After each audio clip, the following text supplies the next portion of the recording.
લોકશાહીનું પાવન પર્વ સમગ્ર દેશમાં જ્યારે ઉજવવા જઈ રહ્યું છે ત્યારે સુરતમાં અને નવસારી લોકસભાના વિસ્તારમાં મતદારોને સૌથી વધુ મતદાન કરવાના અપીલ સાથે સુરતના સ્પોર્ટ એકેડેમીના 17થી વધુ સ્પોર્ટ પ્રમુખ અને વિવિધ ક્ષેત્રના રમતવીરો એક બાઇક રેલીનું આયોજન કરવામાં આવ્યું।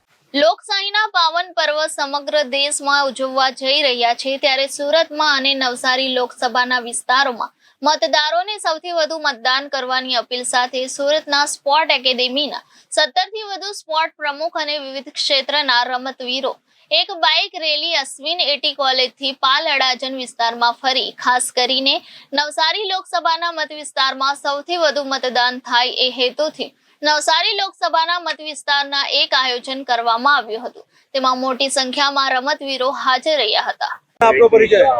કમલેશ સેલર, સુરત ડિસ્ટ્રિક્ટ જુદા જુદા સ્પોર્ટ્સ એસોસિએશનના હોદ્દેદાર મિત્રો, એના ખેલાડી મિત્રો અને કોચિસ મિત્રો આજ રોજ જે ભારતીય વર્ષની સૌથી મોટી વિશ્વની લોકશાહી પર્વ છે એનું મતદાન છે 7મી તારીખે।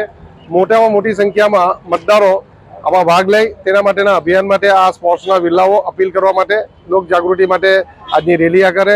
SVNIT સર્કલ પરથી નીકળીને ગેલેક્સી સર્કલ, ગૌરવપટ વગેરે વિસ્તારમાં ફરીને મા અન્નપૂર્ણા મંદિર પર જશે।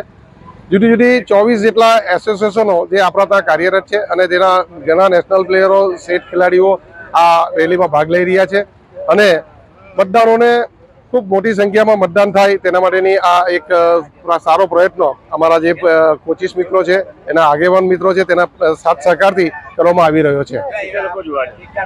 અંદાજિત જે કંઈ રેલીમાં છે 150 થી 200 લોકો આજે આ રેલી આકારે નીકળ્યા છે અને આજુબાજુના જે રહીશો છે જે રૂટના તેને મતદાન આપવા માટેની પેમ્પલેટ વગેરે વિતરણ કરીને એને લોક જાગૃતિ કરવું છે। 7મી તારીખે આ આપણી વિશ્વની સૌથી મોટી લોકશાહી છે તો એમાં આખા વિશ્વના દેશોમાં એક મેસેજ જાય કે મહત્તમ લોકો પોતાનો વિચાર મતદાન મથક લગી જઈને અભિવ્યક્ત કરતા હોય છે। એની પરંપરા, એનો વિચાર વધારે પ્રભાવિત થાય તેના માટેનું આ આયોજન રેલીનું કરવામાં આવ્યું છે। Reporter Arvind Rathod, Janadesh news, Surat.